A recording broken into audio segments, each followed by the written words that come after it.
छत्तीसगढ़ी गाने देखने के लिए हमारे YouTube चैनल को सब्सक्राइब करें और नए अपडेट्स जानने के लिए बेल आइकन के बटन को क्लिक करें।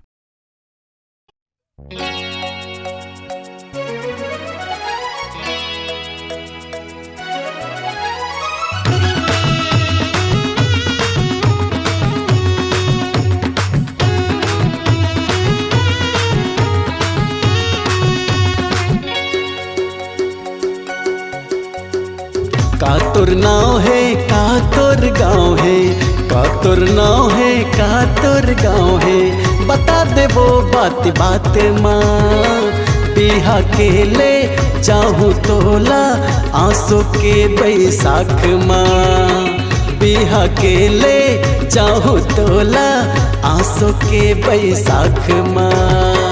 का तोर नाव है, का तोर गाँव है, का तोर नाव है, का तोर गाँव है।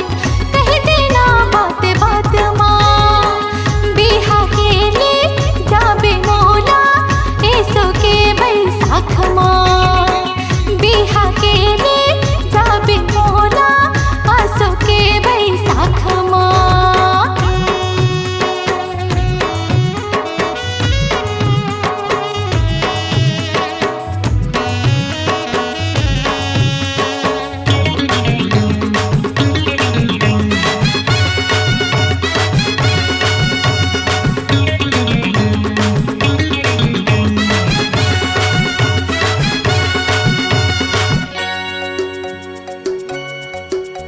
लाहुद के तीरे पंजनी मोर गाँव है, हवा कलाकार शिवा जांगड़े नाव है। जूड़ा के तीरे पंजनी मोर गाँव है, हवा कलाकार शिवा जांगड़े नाव है। हो गे दीवाना गोरी तोर प्यार में, झनकर वो तेरी अब इजहार में। वादा हवे वो पक्का निभाऊं, वादा हवे वो पक्का निभाऊं। लेके आहूँ बरात ना, बिहा के ले जाहूँ तोला आंसू के बैसाख माँ।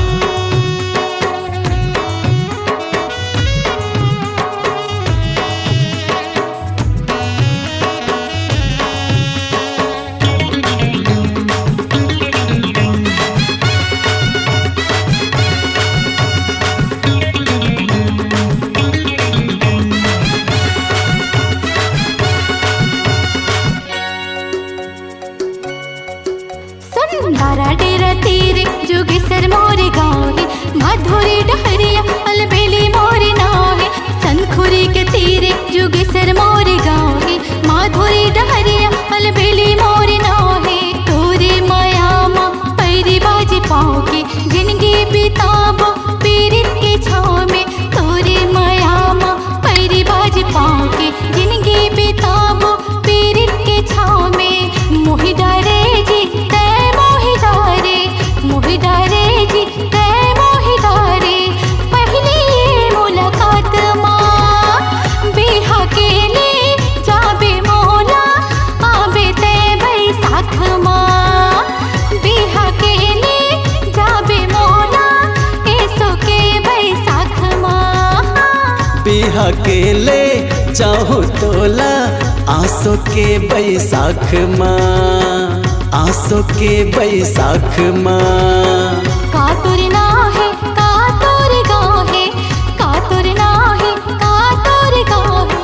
कह देना बात बात माँ, बिहा के ले जाबे मोला ऐसो के बैसाख माँ। बिहा के ले जाबे मोला आंसू के बैसाख माँ। बिहा के ले जाहूँ तोला ऐसो के बैसाख माँ।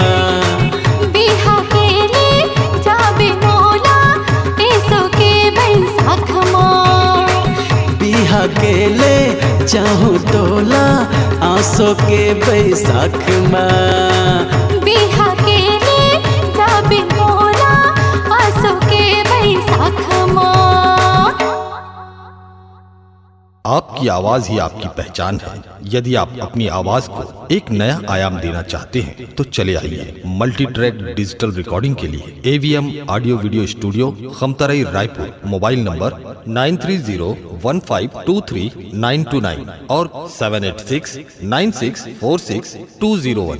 यदि आप नए एवं पुराने गीत सुनना चाहते हैं तो avmgana.com में जाकर गाना फ्री डाउनलोड करें और YouTube चैनल में AVM गाना और KK कैसेट्स को सब्सक्राइब करें।